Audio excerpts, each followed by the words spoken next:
bem-vindo ao Preveste da UEA. Eu sou o professor Jonas Aranza, sou do sexo masculino com 55 anos de idade. Sou pardo, cabelos grisalhos e olhos castanhos. Tenho estatura alta, tenho 1,81 m. Estou trajando calça jeans e essa camisa aqui vermelha, tá beleza? O ambiente da aula é um estúdio de televisão e usarei uma tela interativa para anotações.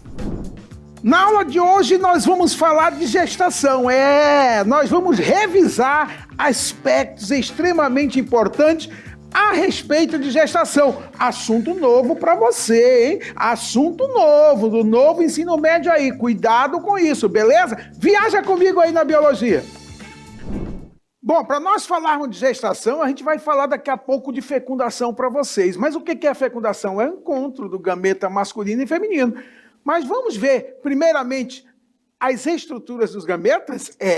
Vamos viajar aí? Viaja comigo aqui. Olha o gameta feminino, que é constituído de uma corona radiata aí, a zona pelúcida, né? E aí a gente tem um ovócito secundário, né? Que é a célula que a mulher libera e o primeiro corpúsculo polar aí, primeiro glóbulo polar aí. Então essas são as estruturas específicas do ovó secundário. E isso, o ovó secundário, não esqueça que é a célula que a mulher libera todos os meses no 14º dia do seu ciclo menstrual. Beleza? Agora vamos viajar no gameta masculino? Viaja comigo aqui no gameta masculino. Está aí o espermatozoide. Então nós temos aí a cabeça do espermatozoide. Nós temos aí também a estrutura que é a peça intermediária, o local onde nós teremos todas as suas mitocôndrias, muito bem, para a produção de energia para a estrutura flagelar, que é esse flagelo aí, para batimento desse flagelo tem que produzir energia na mitocôndria.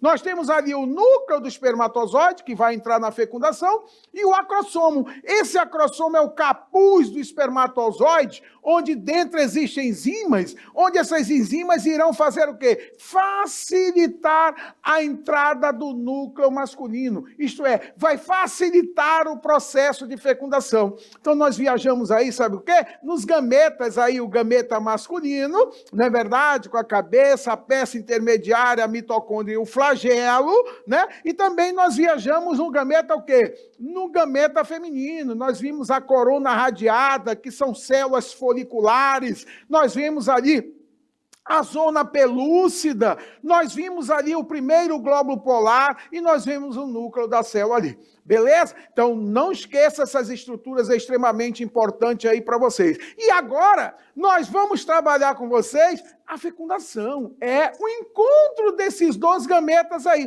Viaja comigo aí. Olha só essa animação que nós fizemos aí para vocês, desse processo de fecundação, gente, que corresponde ao encontro do gameta masculino com o gameta feminino. Só não esqueça que essa fecundação, ela ocorre, sabe aonde? Na tuba uterina. Isso. É na tuba uterina que vai acontecer o processo de fecundação. Ocorre o encontro dos gametas, os núcleos, na verdade, ficam dentro da célula, e esses núcleos se fundiram. Vocês estão percebendo aí a fusão do núcleo. Então, ocorreu a fusão do núcleo, essa fusão chamada de anfimixia ou cariogamia. E aí começa a ocorrer a formação do zigoto. 1, 2, 2, 4, 4, 8, 16. As células começam a se multiplicar por sucessivas mitoses até formar esse embriãozinho aí, ó. Beleza? Então, esse processo da fecundação, gente, é de extrema importância que você não pode esquecer, né? Estrutura, fecundação, característica essa que acontece na tuba uterina aí. Beleza, pessoal? Agora, a gente não pode esquecer que quando a gente fala de gestação, nós temos dentro da gestação dois momentos. O momento embrionário. O que é o momento embrionário? Corresponde aos 3 primeiros meses da gestação. Do 4º mês até o 9º mês, o indivíduo é feto.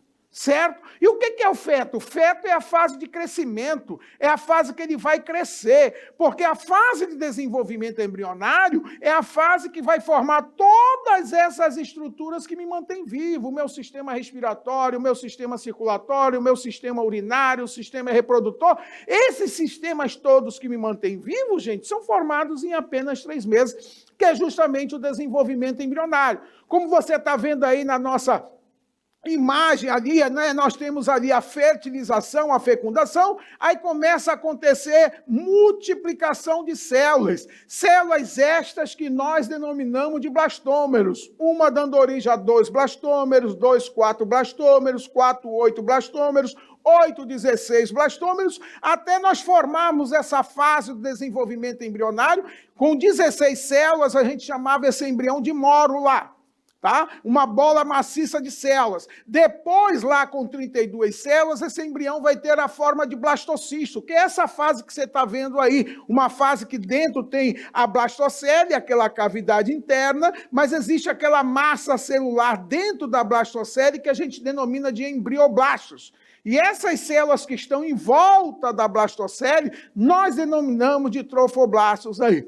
Beleza? Então, na embriologia acontece o período que a gente chama de segmentação, que corresponde à multiplicação das células que você está vendo aí. Depois nós teremos o período da gastrulação, onde vai ocorrer a formação do intestino primitivo, onde vai diferenciar os folhetos embrionários, tá beleza? E nós teremos a formação do blastóporo, que é um canal de comunicação que liga o meio interno com o meio externo do embrião. Esse canal de comunicação que nós denominamos de blastóporo é que vai ser responsável em dar origem à boca ou o ânus do animal, isso vai depender dos animais aí. Nós somos mamíferos, então o blastóporo deu origem ao nosso ânus aí. Beleza, pessoal? Um outro detalhe que nós não podemos esquecer no processo de fecundação, certo? Que são justamente o processo de formação de gêmeos. Nós temos dois tipos de gêmeos. Nós temos os gêmeos fraternos, beleza?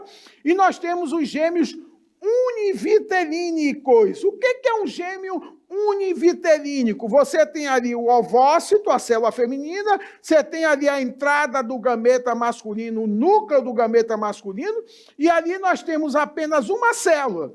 Só que essa célula, em determinado momento do desenvolvimento, lá na formação daquele blastocisto, nós teremos em um blastocisto a formação de duas massas celulares, como você está vendo aí no nosso esquema.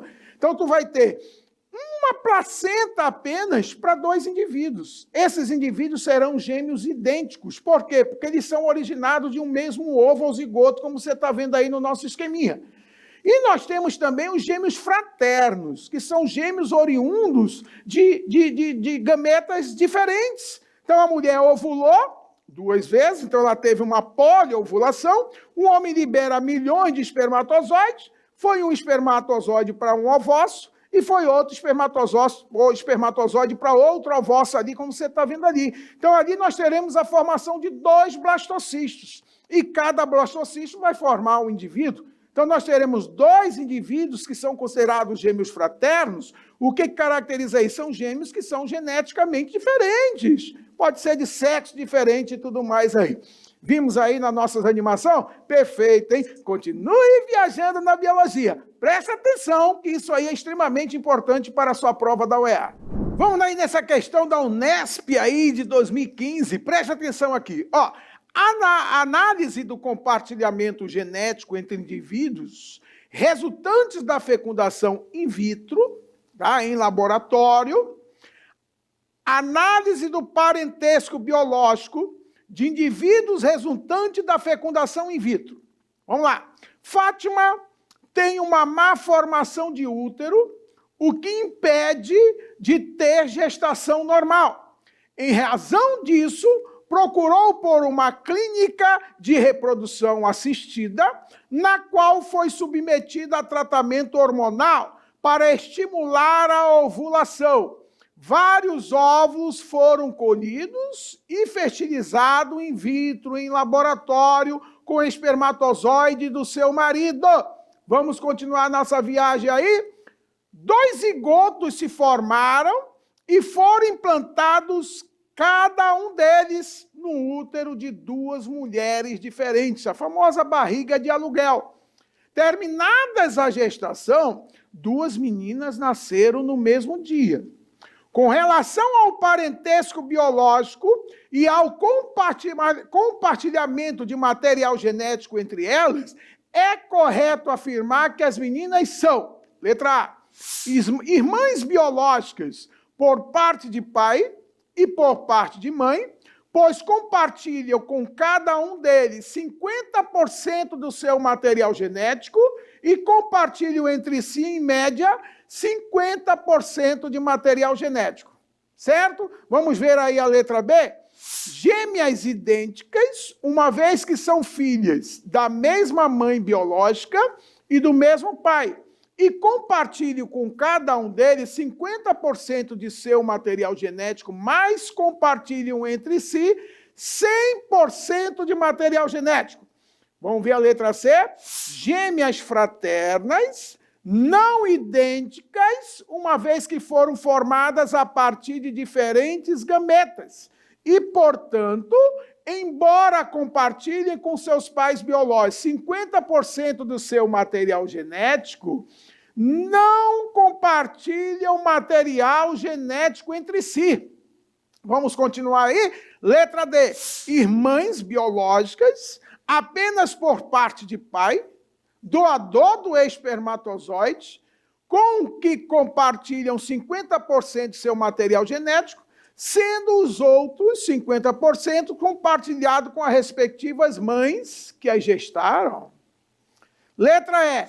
Irmãs biológicas por parte de pai e por parte de mãe, embora compartilhem entre si mais material genético herdado do pai que aquele herdado da mãe biológica, uma vez que o DNA mitocondrial foi herdado das respectivas mães que a gestaram.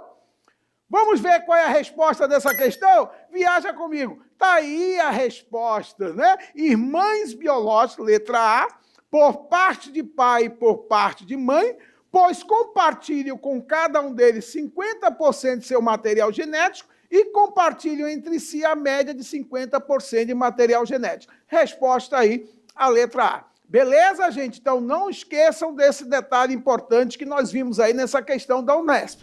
Vamos lá? Vamos nessa segunda questão aí da VUNESP? Olha só, nos testes de gravidez, a substância cuja presença é pesquisada na urina é...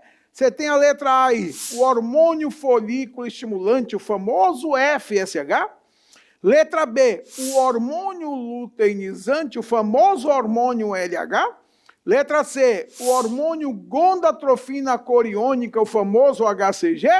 Letra D, o hormônio estrógeno. E a letra E, a progesterona. Eu vou falar uma coisa para vocês, né? Um desses hormônios aí, ele é produzido quando o embrião sofre fixação na cavidade uterina.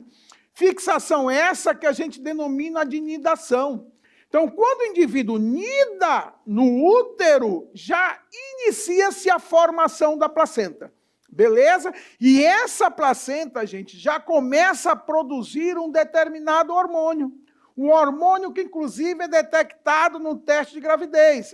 A mulher, quando vai fazer o teste de gravidez, esse hormônio é detectado. Mas por que ele é detectado? Porque o embrião se implantou no útero e já iniciou a formação da placenta, né? Se iniciou a formação da placenta, começa a ocorrer a produção desse determinado hormônio aí. Qual é o hormônio? Qual é a resposta? Está aí, ó, o gonadotropina coriônica, isso, o famoso hormônio HCG. Esse hormônio, não esqueçam que ele é formado logo após o processo de nidação. Na aula de hoje, gente, nós vimos sobre o quê? Nós vimos sobre gestação. Isso, assunto importante para o vestibular da UEA. Siga o Preveste da UEA em todas as redes sociais.